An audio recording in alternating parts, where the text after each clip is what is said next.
অযোধ্যায় বহু প্রতীক্ষিত ভব্য রাম মন্দির উদ্বোধন ও রামলালার প্রাণ প্রতিষ্ঠান উপলক্ষে আগরতলা শহরের রাজপথে বর্ণাঢ্য শোভাযাত্রায় কেন্দ্রীয় প্রতিমন্ত্রী প্রতিমা ভৌমিক।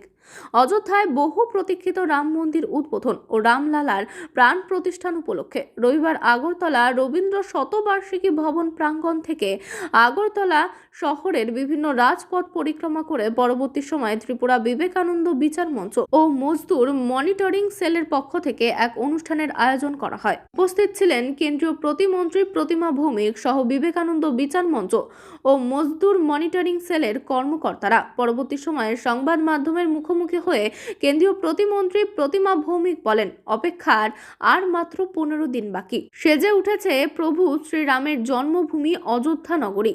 প্রভু শ্রীরামের মন্দির উদ্বোধনের দিন গোটা দেশে পালন করা হোক দীপাবলি। রাম ভক্তের বলিদানের যে ফল, ভগবান রামচন্দ্র মর্যাদা পুরুষোত্তম, ভারতবর্ষ নয় গোটা দুনিয়াতে যারা সনাতনী রয়েছেন এবং যারা রামকে মানেন, কারণ রাম আমাদের কেউর ব্যক্তিগত বা কোনো ধর্মপন্থের প্রতীক নয়, সেটা শান্তির প্রতীক, মর্যাদার প্রতীক।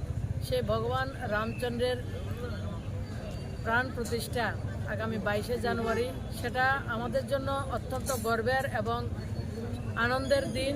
এটা আবেগ ভরা একটা মুহূর্ত আমাদের জন্য, যার জন্য 500 বছরের লড়াই করা হয়েছে, সংগ্রাম করা হয়েছে। অবশেষে দেশের যশস্বী প্রধানমন্ত্রী মাননীয় মোদীজির হাত ধরে সেই প্রতীক্ষার অবসান হতে চলছে।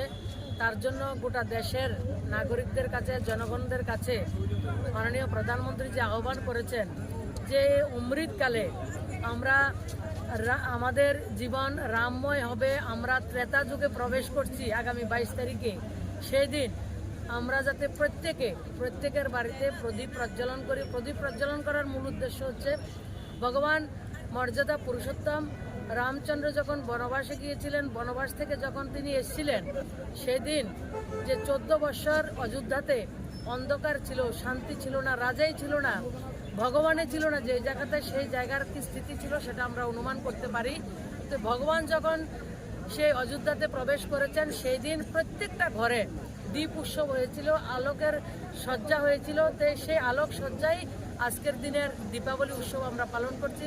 তো মাননীয় প্রধানমন্ত্রীর যে আহ্বান সেটা আমরা করব এবং প্রত্যেকে সন্ধ্যাবেলায় আমরা প্রদীপ প্রজ্বলন করব এবং 22 জানুয়ারি প্রত্যেকে আমরা আমাদের যারা বিভিন্ন মন্দির আমাদের রয়েছে, বিভিন্ন ধরনের আমরা প্রতিষ্ঠান রয়েছে, কেউ রাম ঠাকুরের আশ্রম, কেউ অনুকূল চন্দ্রের আশ্রম রয়েছে, কেউ রামকৃষ্ণ পরমহংসদেব রয়েছে, কোনো জায়গায় আমরা কালী মন্দির রয়েছে, কোনো জায়গাতে আমরা হরি মন্দির রয়েছে, কোনো জায়গাতে আমাদের শিব মন্দির রয়েছে।